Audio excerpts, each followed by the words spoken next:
and just a gigolo, and everywhere I go, people know the part I'm playing. Paid for every dance, selling his romance. Oh, what they say. There will come a day, and youth will pass away. What will they say about me? Sí, bueno, lo que estamos haciendo también es recuperando el tiempo perdido. Porque la semana pasada tuvimos un fallido, quisimos hacer una entrevista, no nos salió, pero nosotros no nos yo pensé que el programa en sí. No, el programa sí viene siendo fallido, pero desde que empezamos, de julio del año pasado. Pero insistimos, somos cabeza dura, vamos de vuelta. Y ahora sí, por el milagro de las telecomunicaciones, tenemos del otro lado de la línea al señor Santiago Can. Ya lo hemos presentado la semana pasada, pero vamos a volver a presentar. Es el director de la revista Maten al Mensajero, una nueva publicación que está en su kiosco de diarios amigo. Así que bueno, vamos a hablar con él más o menos de que nos cuente cómo es esto de sacar una revista. Buenas tardes, Santiago, te saluda Nicolás de Un Día Menos. Hola, ¿qué tal? Buenas tardes para todos y todas quienes estén ahí. Bueno, Santiago, a ver, contanos un poco para el que nosotros ya la semana pasada estuvimos hablando mientras tratamos de comunicarnos y no pudimos. Tratamos de explicar dentro de lo que podamos hacer, pero qué mejor que vos para contarnos un poco de qué se trata Maten al Mensajero. Sí, Maten al Mensajero es básicamente una revista de narrativa, de literatura, poesía no tiene, pero tiene también relatos breves, tiene cuentos o textos también en esa clave, y tiene sobre todas las cosas historieta y fotografía también. Pero el eje central es la narrativa, es contar, ya sea en distintos soportes y distintos formatos, como de literatura breve, aguafuertes, novelas de folletín, pero siempre es contar una historia. Uh-huh. O sea, lo que motiva a la revista son las historias. Claro, contar una historia y sobre todo recuperar un poco géneros o formas de contar que no están tan utilizados en las publicaciones actualmente, y sobre todo que si uno va hoy al puesto de diarios prácticamente no encuentra casi ninguna publicación que publique literatura nueva, inédita, y mucho menos series de literatura o en el caso como de las novelas de folletín, que son una historia que se sucede en capítulos que van avanzando en un número a número. Claro, justamente mi pregunta ahora venía por ese lado. En una época en que hasta algunas revistas se han pasado directamente al portal web, o hoy todo el mundo tiene un blog, o no sé, un Tumblr o cualquier cosa que se va por el lado de lo digital, ¿qué te llevó a ir al papel, a volver al papel? Sí, más allá de cierta nostalgia y todo lo que a todos nos pasa, es también darle un poco de importancia o de valor al objeto de la revista, a tenerla en papel, a realmente el tiempo de la lectura, porque lo que nosotros venimos pensando es que más allá de que existe todas esas formas que vos nombrabas, que no estamos en contra ni mucho menos, de hecho creemos que son multiplicadores de la palabra escrita. Normalmente cuando yo voy en el colectivo, no sé, cuando ustedes van en el tren, no sé, en algún medio de transporte, o están tirados en una plaza, no tienen una tablet o una, no sé, una pantalla en la que poder conectarse a internet y leer. Y además, si lo tuvieran, también no necesariamente es lo más cómodo. Entonces, seguimos creyendo que la revista tiene que estar en el puesto de diarios, y la gente puede estar yendo a trabajar o volviendo a estudiar y comprarla y poder llevarla en papel y leerla y compartirla y tocarla y leerla. Sí, por ahí tenés la tablet, pero no tenés el 3G para poder ver nada, así que no te sirve de nada.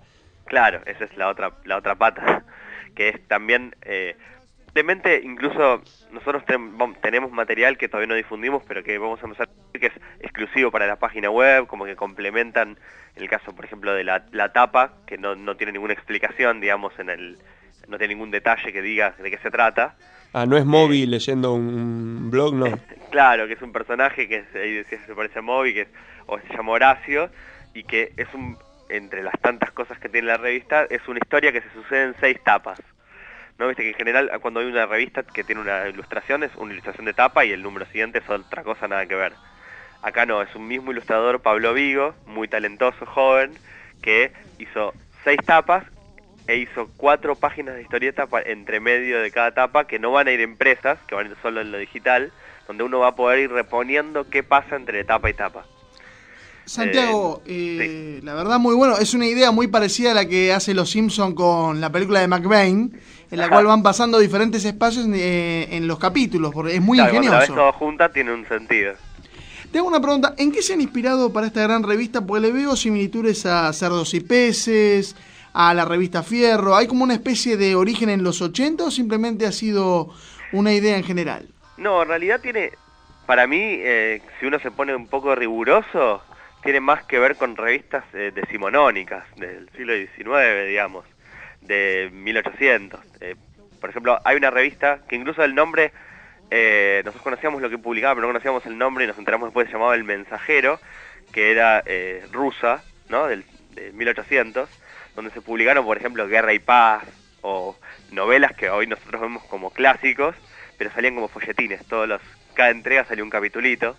Y acá en la Argentina hay una tradición desde publicaciones como la revista Sur o Bea y Lea en su momento, que publicaban ficción, y una de las cosas que también, si ustedes pueden ver la revista en papel, lo que tienen es que hay mucha ilustración también, que cada folletín, por ejemplo, trae una ilustración, y eso se usaba mucho en las revistas de la década del 40, del 60, donde uno tenía que poner un cuento, no sé, en Bea y Lea publicaban, por ejemplo, cuentos policiales de un tal Daniel Hernández, que después resultó ser Rodolfo Walsh, que era un seudónimo, y el que hacía la ilustración capaz de ese cuento era Hugo Pratt. Entonces en ese momento no eran ni Rodolfo Walsh ni Hugo Pratt, pero era una revista muy popular en la que de repente había un cuento inédito y con una ilustración. Ese tipo de cosas sí nos inspiraron. Probablemente hasta los 80 hubo mucho más presencia de este tipo de publicaciones. A partir de la década del 90 se empezaron a perder, y ya hoy, si va al puesto de dinero, se encuentra con 400 revistas Living y Crochet y muy pocas de literatura. O sea, retomando un poco a la historia, el diario Crítica también lo hacía. Recordamos que Gabriel García Márquez en Relato de un náufrago se presentó así en el diario El Espectador de Colombia por medio de diferentes folletos. Ustedes estarían más con esa idea de los primeros textos rusos y franceses que se presentaban en folletines porque era de más acceso al público. Esa Claro, sería más la mucho idea. masivo. Y además que, por ejemplo, si uno piensa en cómo se leía, capaz nosotros somos un poco así, tenemos ese desvío intelectualoso de pensar cómo se leían esos folletines también, ¿no? Había gente que no tenía acceso a la lectura, entonces de repente alguien compraba el diario en un café y se paraba y lo leía en un banquito y todos lo escuchaban. Y como hoy se sigue una telenovela o se puede seguir una serie de televisión. Entonces digo, en esa idea nosotros pensamos en que hay que recuperar un poco esa idea de las historias que se suceden, de engancharse con algo, de que la revista te queme en las manos, que decís, che, esto me gustó mucho y quiero que lo lea otro y se la paso y que la lea. Y por otro lado también pensar que está bueno que se pueda hacer acá, que no solamente miremos qué lindo todo lo que se hace afuera, sino que también tengamos nuestras propias publicaciones de ese estilo. Porque si uno mira, incluso en Estados Unidos, en Europa, existen revistas de este estilo, a pesar de todo. Y acá en general no, porque básicamente no son negocio. Entonces, como nosotros no queremos que sea negocio, queremos que la revista siga en el tiempo, que se venda para que se sustente, pero queremos que sea sobre todo un dispositivo cultural, algo que agite y dé espacio a la lectura y a los autores nuevos y a los consagrados que se enganchan también, porque hay unos cuantos que se engancharon también para publicar. Buenas tardes, Santiago. Hola. Mi nombre es Martín. Yo quería preguntarte cómo fue básicamente el armado de la tapa, porque como el primer número que es, la tapa tiene muchísima importancia. Ya, a los futuros lectores que no la conocen, en un kiosco al pasar los atrapa la tapa. Luego con el contenido los fidelizarán. Exactamente. Pero quería preguntarte por el armado de la tapa, cómo fue y cómo llegaron a esa presentación que es llamativa. Bueno, gracias por lo de llamativo. Y sí, lo que pasó es que una de las primeras discusiones era cómo hacer una tapa que tenga que ver con lo que nosotros planteamos de la revista, sin tener que poner un cartel grande que diga, esta revista contiene literatura y todas estas cosas, o poner algo que se usa mucho, es poner quienes escriben adentro. Entonces nosotros como que intentamos jugar algo que no es muy recomendable a veces para las publicaciones que están en el kiosco, que es salir con una tapa que solamente dice el nombre. Dice el nombre y está esta imagen que ocupa prácticamente toda la tapa. Y el 2, incluso, cuando lo vean, es todavía más. O sea, es pura ilustración. Y apenas dice maten al mensajero. Entonces, un poco la idea era jugar con el que, probablemente el que llegue a la revista porque ve la tapa, tenga que preguntarse qué es esto y se acerque a mirarla. Diga, bueno, de última le pregunta a la camiseta, ¿puedo levantarla y ojearla? O deja ver esa revista, y adentro ya se entiende lo que viene. Y por otro lado, confiamos mucho, así como confiamos en el papel para que atesorar la revista y para coleccionarla, en las redes sociales y demás, en que la tapa cada vez circule por más lugares y uno diga, che, yo quiero esa tapa, y cuando pase por un kiosco diga, esa es la que estoy buscando. La del señor que está frente a la computadora ahora, o en el número que viene, la del señor que está recorriendo la calle Florida, y así. Santiago, Sí. ¿cómo te va? Mi nombre es Gustavo. Te quería preguntar simplemente cómo se te ocurrió el nombre de la revista. Bueno, ahí hay una serie de historias que cada vez que me preguntan invento una nueva. Porque la verdad es que es un nombre que proviene de una frase muy popular, que es la de no maten al mensajero. Cuando alguien te trae una mala noticia, dicen, bueno, no te la descargues con el que te cuenta la mala noticia. Ese nombre lo tenía en la cabeza desde hace varios años, con la idea de este proyecto que en algún momento íbamos a hacer. Y después en el camino que ya lo tenía en la cabeza, le fui inventando justificaciones. Entre ellas hay un cuento de Fontana Rosa, no sé si lo conocen, que se llama Matar al mensajero, que básicamente lo que hizo Fontana Rosa fue recuperar esa idea y escribió un cuento que está muy bueno, que lo recomiendo, que es un mensajero en Roma tiene que ir a avisarle al emperador que perdieron una guerra. Y entonces dice, si yo voy a presentarme al emperador y le digo, perdimos la guerra, me va a matar. Entonces lo que hace es, llega ante el emperador y le dice, estamos ganando, ¿no? No sé si eso le suena también a un intertexto de la guerra de Malvinas. El diario de Julio César. Y cuando de repente le dice, estamos ganando, mientras todos festejan, se escapa. Y dice, para cuando se enteren, ya va a estar a salvo. Pero bueno, más allá del cuento, la idea es también un poco eso, de romper con cierta intermediación y, por ejemplo, hay muchas revistas que se dedican a la crítica literaria, a hablar sobre fotografía, a hablar sobre historieta, hay miles de blogs que se dedican a eso, algunos muy buenos, otros no tanto. Nosotros lo que queríamos era escribir, publicar historias y contar, y no ponernos a hablar sobre libros, por ejemplo. Bueno, queremos hablar de literatura, hablemos escribiendo. Bueno, Santiago, les recordamos, estamos hablando con Santiago Can, director de la revista Maten al Mensajero.